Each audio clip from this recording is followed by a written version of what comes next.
केंद्र सरकार द्वारा अपॉइंटेड चीफ सेक्रेटरी ने ये लिखित में दिया है कि टीचर्स की ट्रांसफर, पोस्टिंग और सारे सर्विस मैटर्स सिर्फ और सिर्फ केंद्र सरकार के अधिकार क्षेत्र में आते हैं और केंद्र सरकार के नुमाइंदे एलजी साहब के अधिकार क्षेत्र में आते हैं। तो ये बिल्कुल साफ है कि ये भारतीय जनता पार्टी का षड्यंत्र था। लेकिन जब उन्हें समझ में आया कि षड्यंत्र के खिलाफ आम आदमी पार्टी लड़ती रहेगी, तो वो अपने घड़ियालू आंसू बहाने के लिए एलजी साहब के पास गए और उसके बाद बाहर आके झूठ बोल रहे हैं, जबकि सारे कागजात उनके ही अपॉइंटेड अफसरों द्वारा लिखित कागजात ये दिखा रहे हैं कि ट्रांसफर पोस्टिंग केंद्र सरकार द्वारा की गई, उनके एलजी साहब द्वारा की गई और एलजी साहब के आदेश द्वारा की गई। मैं तो उनसे ये भी पूछूंगी, अगर एलजी साहब के पास पावर नहीं थी ट्रांसफर की और हमारे पास पावर थी, तो एलजी साहब ने ट्रांसफर ऑर्डर वापस लेने का आदेश कैसे दे दिया? उसकी पावर उनके पास कहां से आ गई? देखिए, जो सच्चाई होती है ना, उसमें बहुत ताकत होती है।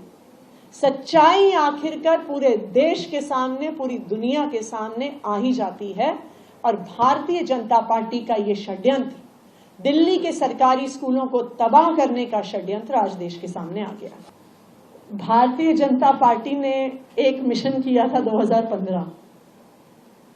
उस मिशन का सक्सेस रेट था 3 आउट ऑफ 70।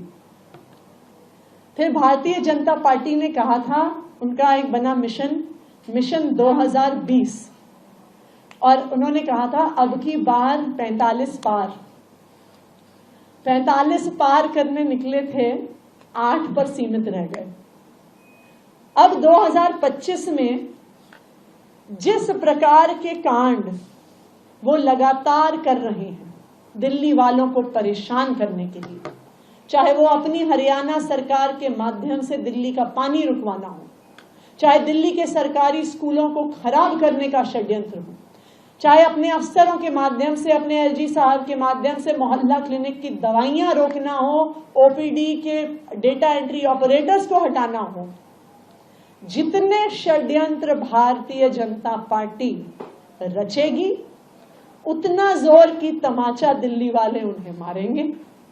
मैं आपको आज पूरे कॉन्फिडेंस से बता रही हूं कि अगर भारतीय जनता पार्टी की एक सीट भी 2025 में आ गई तो उनके लिए बहुत बड़ी बात है।